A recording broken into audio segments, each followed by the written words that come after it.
అందరూ అన్నారు అయిపోయింది, ఆంధ్రప్రదేశ్లో సంక్షేమం వచ్చేసింది, ఎక్కడ కూడా రావు ఇక కాంగ్రెస్ కన్నా.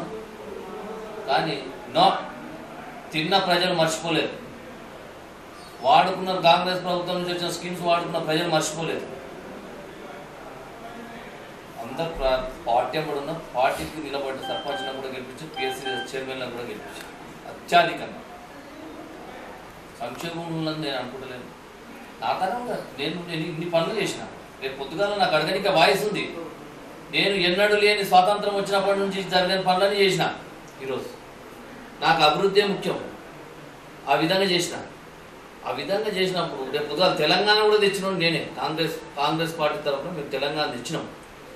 రేపు మాకు ఓటే అడిగే హక్కు ఉంది, అడుగుతాం. మా ప్రజలు మా అంటున్నారు, మమ్మల్ని గెలిపిస్తారు పక్కా. తెలంగాణ రాష్ట్రంలో కాంగ్రెస్ వస్తుంది. ఇవన్నీ ఒకటి నేను చెప్పేది. ఎప్పుడు కూడా ఎలక్షన్ ముందర ఎడాబడి ఉంటుంది, అన్ని పార్టీలు ఉంటాయి.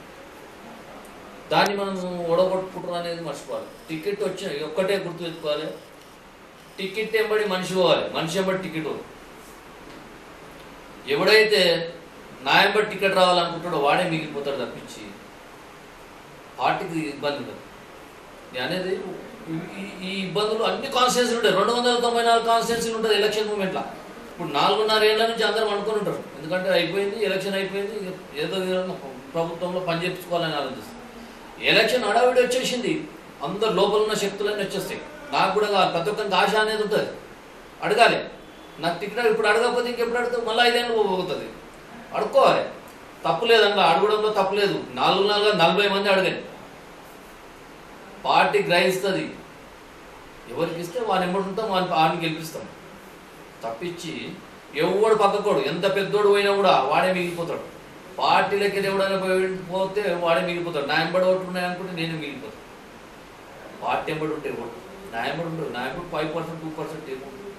నా మొక్కలు చూసి నా మంచితనం చూసి చేయలేకపోతే నేను చేసిన పనులు చూసి. కాంగ్రెస్ పార్టీ ఎప్పుడు ఉంటుంది.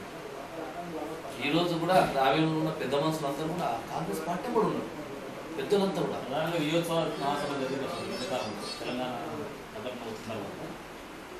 అంటే అంతకంటే ముందు కలకుట్ల జరిగిన సభకు, తర్వాత నీటిపారుల కోసం కలకుట్ల జరిగిన సభకు కూడా ఒక వర్గం ఆగిపోయింది.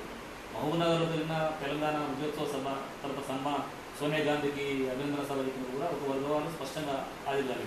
ఒక వర్గం ఎవరు మతాలు అంతా మా జిల్లాలో వర్గాలు లేవు సార్. నేను అనేది మా జిల్లాలో వర్గం లేదు. నేను అనేది గమనించండి, వర్గం లేదు. ఉన్న ఒక మంత్రి టీఆర్ఎస్లో వెళ్ళిపోయాడు. ఏదైతే ఆయనకు ఒక వర్గం అనుకున్నాడో ఆయన వెళ్ళిపోయాడు. తర్వాత మతాన వర్గాలంటూ ఏం లేవు. సరే చిన్న చిన్న డ్రాబ్యాక్స్ ఉంటాయి ప్రతి ఒక్కటి. నేను ఈ పని చేయమనొచ్చు, నేను జిల్లాకు ఉన్న మంత్రి మీద ప్రెషర్స్ ఉంటాయి. ఒకటే దాన్ని ఒక పని ఇద్దరం అడిగినామనుకో ఒకటి చేయొచ్చు, సాధ్యం కాకపోవచ్చు. అట్లాంటప్పుడు కొంత అలకలు ఉంటాయి, కానీ వర్గాలు కావు. రెండో వర్గం ఎక్కడ ఎక్కడున్నా కూడా మా జిల్లాలో లేదు. చిన్న చిన్న అలకలు ఉంటాయి. అలకలన్నీ ఎలక్షన్లో కథమైపోతాయి.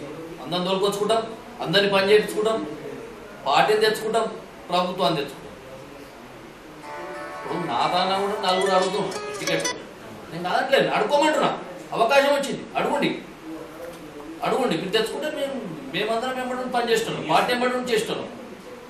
స్వతహాగా పని చేయాలి. నేను ఇండిపెండెంట్ నిలాడుతున్నాను, ఇంకేదో చేస్తాను, ఇంకో పార్టీలో పోతానని లేదు. పార్టీ ఎంబడి ఉంటాను, పార్టీని గెలిపించే ప్రయత్నం అంతే.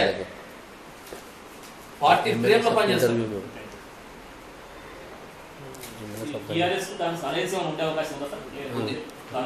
ఉంది, విలీనం కాదు కానీ విలీనం కాకపోవచ్చు, రెండు కలిసి పనిచేస్తాయని. ఎందుకంటే మొదటి నుంచి ఒక కమిట్మెంట్ విలీనం చేస్తామని అనుకోని అది ఏదని అనుకోని కమిట్మెంట్ ఉంది. ఈరోజు నార్త్ తెలంగాణ అంతా కూడా బలంగా ఉంది, అది టీఆర్ఎస్. అదే సౌత్ తెలంగాణకు వస్తే నల్గొండ కానీ, మహబూబ్నగర్ కానీ, ఇక్కడ రంగారెడ్డి కానీ, సౌత్ తెలంగాణకు వస్తే కాంగ్రెస్ పార్టీ ఉంది. రెండు కలిస్తే రేపు పొద్దుగాల గవర్నమెంట్ ఫామ్ గారికి చాలా ఈజీ. కాబట్టి ఎవడు మూర్ఖులు లేరు, ఇట్లా అంతా మేధావులు. కేసీఆర్ మేధావి ఉండొచ్చు, మా కాంగ్రెస్ పెద్దలు కూడా మేధావులు. కాబట్టి కంపల్సరీ కలుపుతారు, ఇద్దరిని 100% కలుపుతారు. రాష్ట్రంలో తెలంగాణ రాష్ట్రంలో కాంగ్రెస్ వస్తుంది రాష్ట్రంలో. దాంతోపాటుగా 17 సీట్లు ఎంపీ సీట్లు ఏవైతున్నాయో అందరం ఛాయశక్తిలో కృషి చేస్తాం. తెలంగాణ ఇచ్చినందుకు తెలంగాణలో ఉన్న 4.5 కోట్ల మంది కూడా పనిచేసి సోనియామ్మకి ఏవైతే ఎంపీ సీట్లు ఉన్నాయో అవి గిఫ్ట్కి ఇవ్వాలని మా ఆలోచన. ప్రతి మనిషి కూడా ఆలోచన చేస్తూ ఉన్నాం. ఇప్పటికే జడ్చర్ల తర్వాత నాగర్కర్నూలు, అచ్చంపేట, దేవరకర్ర, నాగర్కర్నూలు ఈ కాన్స్టిట్యూన్సీలు టీఆర్ఎస్కు ఇచ్చిందన్నట్టుగా అంటే లోపల అలయన్స్ కుదిరిందన్నట్టుగా ప్రచారం జిల్లా ఈ 5 కాన్స్టిట్యూన్సీ అడగొచ్చు. ఎందుకంటే అక్కడ వాళ్ళ అభ్యర్థులు పాత అభ్యర్థులు ఉండొచ్చు, బలమైన అభ్యర్థులు ఉండొచ్చు, అడిగితే అడిగిండొచ్చు. కానీ మా స్ట్రాటజీ మాకు ఉంటుంది కాంగ్రెస్ పార్టీ ఎక్కడ ఇవ్వాలి ఎన్ని అలయన్స్ అన్నప్పుడు కొన్ని మేము కూడా కొన్ని వదులుకోవాల్సి వస్తుంది, వాళ్ళు కూడా కొన్ని వదులుకోవాల్సి వస్తుంది. అనుకునేది వేరే, అడిగేది వేరే. రేపు పొద్దుగాల టేబుల్ మీదకి వచ్చినప్పుడు జిల్లాను మనం యూనిట్గా తీసుకున్నప్పుడు కొన్ని వాళ్ళకు కూడా వదిలేయాల్సిన అవసరం ఉంటుంది. కొన్ని వాళ్ళకి ఇస్తాం, కొన్ని మేము తీసుకుంటాం. అందుకే అందరం కలిసి చేస్తాం. ఎటు తిరిగి మా లక్ష్యం ఒకటే, రాష్ట్రంలో తెలంగాణ రాష్ట్రంలో కాంగ్రెస్ ప్రభుత్వం రావాలి, 17 సీట్లు ఎంపీ సీట్లు గెలిపించాలి, రాష్ట్ర కేంద్రానికి పంపాలి. మా ఏం ఒకటే. రేపు జరగబోయే ఎన్నికలు 2014 క్లారిటీగా ఉంటాయి. ఇప్పుడు మా రాహుల్ గాంధీ గారు ఎంత పెద్ద నిర్ణయం తీసుకున్నారు, జన్ లోక్పాల్ బిల్. ఎవరు చెప్పిన పార్లమెంటు సభ్యులు కానీ మంత్రులు కానీ ఎవరు చెప్పినా కూడా వినకుండా జన్ లోక్పాల్ బిల్ తెచ్చి 2 సభల్లో కూడా 45 గంటల్లో 2 సభల్లో కూడా స్టాంప్ వేయించారు. మామూలు విషయం కదా అది. ఇంకా రాజకీయ నాయకుల మీద అవినీతి ఏదున్నా కూడా వానికి మళ్ళీ జిందగీలో వానికి ఎప్పుడు కూడా అవకాశం లేని విధంగా మామూలు విషయం కాదు ఇది. నిర్ణయం చరిత్రాత్మకమైన నిర్ణయాలు, ఇటువంటి నిర్ణయాలు అంటే అవినీతికి అంతం వాడాలనే ఉద్దేశమే కదా ఆయన ఉద్దేశం. కాబట్టి ఎవడు చేసినా క్లారిటీగా ఉంటాడు. రేపు పొద్దుగా 2014 ఏది ఉన్నా చిన్న విషయం ఉన్నా కూడా పట్టుకోవడానికి అవకాశం ఉంది. పట్టుకుంటే ఎంబడేవాడిని డిస్క్వాలిఫై చేయడానికి కూడా అవకాశం వచ్చేసింది. కాబట్టి భయంతోనే పనిచేస్తాడు, ప్రజల కొరకు పనిచేస్తాడు, మంచోనిగా పనిచేస్తాడు. ఆ విధంగా పనిచేయకపోతే ఎంత పెద్ద రీకాల్ చేయడానికి కూడా వీలుంది. ఇలాంటి నిర్ణయాలు చేసింది కాంగ్రెస్ ప్రభుత్వం. వెనక్కి తగ్గేది లేదు. అవినీతి అంతం, కాంగ్రెస్ పంతం. కాంగ్రెస్ పంతం. నెక్స్ట్ మేము కూడా అదే పద్ధతిలో పనిచేస్తాం. నేను ప్రజలందరూ కూడా ఒకటే, ఎప్పుడే కానీ ప్రజాప్రతినిధులు ఓట్లు అడగడానికి విలేజ్లకు వచ్చినప్పుడు నిలదీయాలి. ఎవడైతే డబ్బు ఇస్తాడో, డబ్బు తీసుకుంటాం ప్రజలను కానీ రాజకీయ నాయకులను కానీ నిలదీయగలిగి డబ్బులు తీసుకోకుండా స్వచ్ఛందంగా నిజంగా మంచోనికి ఓటు చేయగలిగితే నిజంగా భారతదేశ చరిత్ర మారిపోతుంది. నువ్వు పైసలు తీసుకున్నావు అనుకో, నీకు వాయిసే చెప్తుంది రేపు పొద్దుగా. నువ్వు ఊరికి వచ్చినప్పుడు నాకు మందు దాపాను, ఇది ఇప్పియాను, అది ఇప్పియాను, గిన్నె ఇప్పి, హెచ్ఎంబిప్పి, ఇట్లాంటివి ఎన్నో స్కీమ్స్ పెడతారు.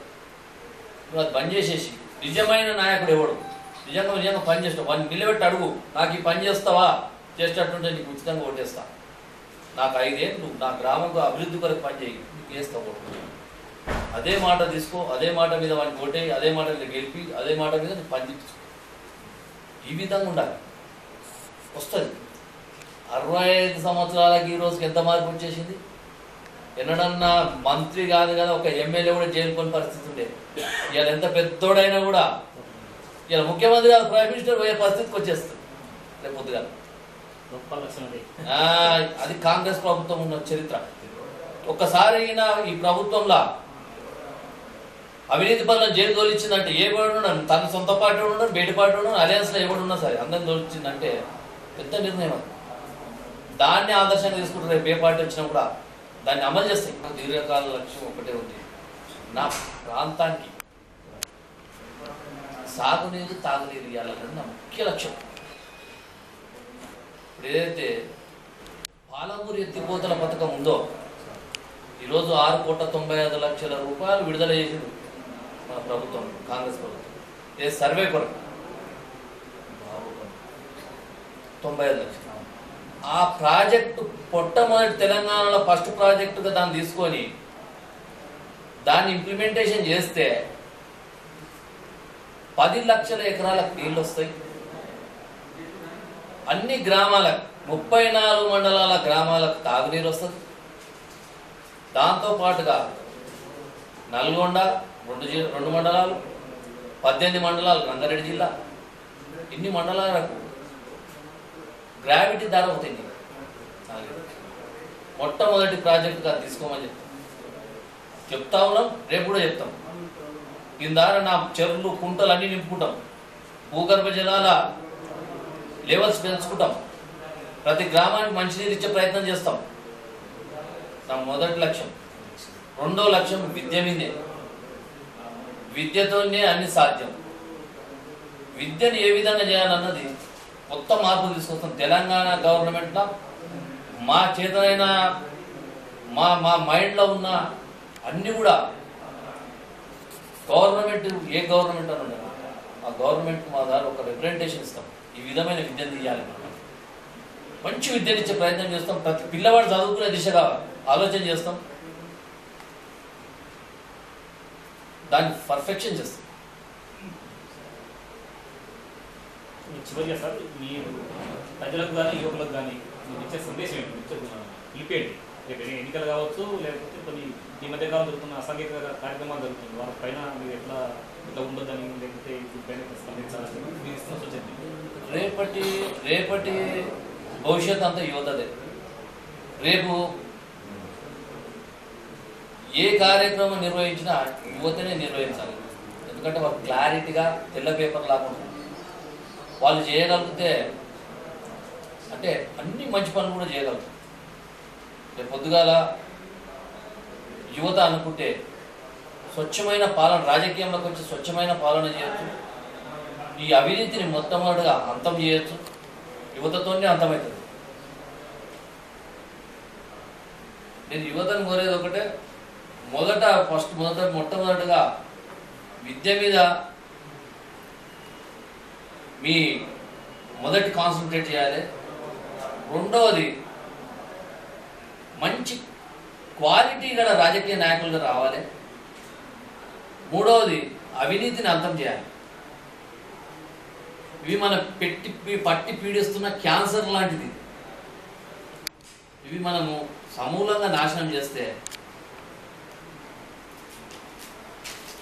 బ్రహ్మాండమైన భారతదేశం ప్రపంచంలోనే ఇప్పటికే మన దేశంలో ఎంతోమంది శాస్త్రజ్ఞులు ఉన్నారు, మంచి తెలుగు వాళ్ళు ఉన్నారు, అన్ని రకాల మనుషులు, ఇన్ని కులాలు, ఇన్ని మతాలు కూడా ఒక దేశంలో కలిసి నివసిస్తున్నాయి. ఎక్కడ కూడా చిన్న సంఘర్షణ లేకుండా కలిసి నివసిస్తున్న లౌకిక వాదం మనది. మనం ఇంతమంది ప్రపంచ దేశాలు ఉన్న మేజర్గా డాక్టర్లు కానీ, ఇంజనీర్లు కానీ, శాస్త్రవేత్తలు కానీ ప్రపంచవ్యాప్తంగా ఉన్నారు మన భారతీయులు.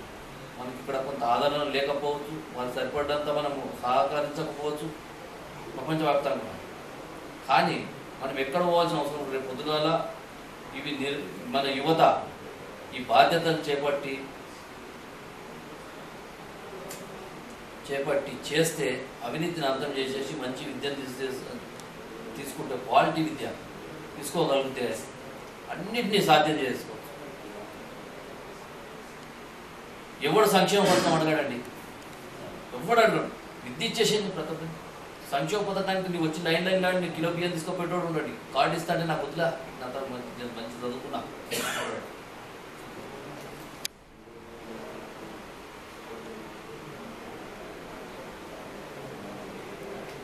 మొత్తం భారతదేశంలో ఉన్న ప్రతి పౌరునికి, ప్రతి మనిషికి, పుట్టిన ప్రతి బిడ్డకు విద్యతో పాటుగా వైద్యం ఇచ్చేసారు. ఎంత పెద్ద క్వాలిటీ వైద్యం అనగా, ఎంత పెద్ద క్వాలిటీ అనగా, ఎంత పెద్ద క్వాలిటీ అనగా ఇచ్చేసారు. రెండు ఫ్రీ చేసేసారు. బస్ అవసరం లేదు. రూపాయి బియ్యం ఎవరు అడిగినండి? వీడు తీసుకున్నాడు, అమ్ముతున్నాడు 8 రూపాయలు. మరి సోమరిపోతులను తయారు చేస్తున్నాం, పని చేయకుండా చేస్తున్నాం. పని కల్పించండి.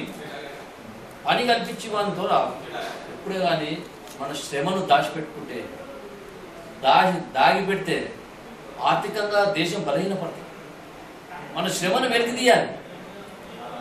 సోమరిపోతులను తయారు చేయొద్దు, ప్రతిభావంతులను తయారు చేయాలి, వారికి ఉపాధి కల్పించాలి, అవకాశాలు ఇప్పించాలి, ఉద్యోగ అవకాశాలు. ఇలాంటివి చేస్తే తప్పించి ఏమీ చేయలేము. నేను అనేది ఒకటే, మొత్తాన్ని దెబ్బ కొట్టాలంటే బ్లాక్ మనీని అరికట్టాలి. భారతదేశంలో ఉన్న బ్లాక్ మనీ అంతా బయటికి రావాలి.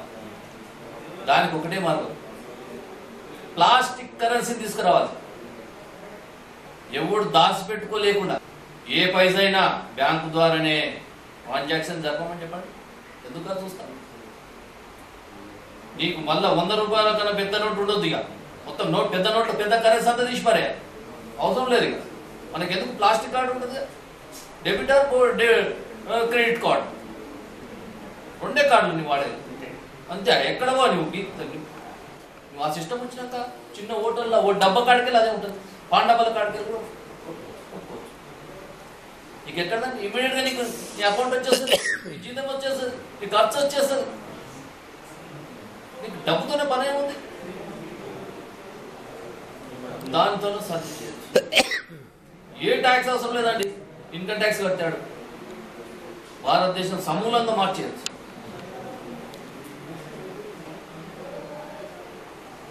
లక్షల కోట్ల ఇన్కమ్ వచ్చేస్తున్నాం, ఎంతో అభివృద్ధి చేసుకోవచ్చు.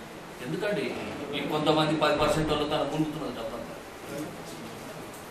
ఎందుకు ఆర్థిక వ్యవస్థ అతలాకుతలం అయిపోతా ఉంది. ఇక్కడ కాకుండా విదేశాల్లో దాచిపెట్టడం ఎందుకు? లెక్కకు మించిన అన్ని ఆస్తులు ఎందుకు? లెక్కకు మించిన సొమ్ములు ఎందుకు?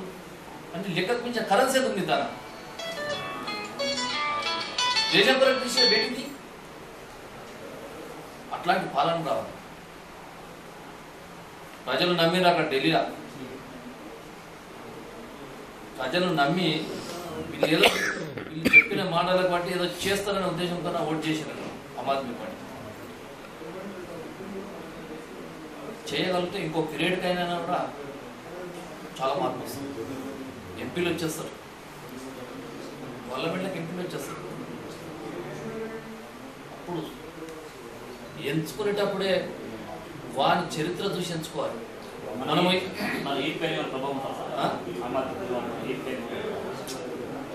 అంత మార్పు రావాలంటే ఇంకో పీరియడ్ కావాలి. ఇప్పుడు టౌన్లో కానీ మెట్రోపాలిటన్ మున్సిపాలిటీస్ కానీ ఎడ్యుకేటర్స్ అక్కడ కొంత మార్పు రావచ్చు. ఎడ్యుకేటర్స్ ఉంటారు దగ్గర మార్పు రావచ్చు. కానీ గ్రామీణ ప్రాంతంలో కొంత టైం పడుతుంది లోపలికి పోవాలని చూసుకోండి.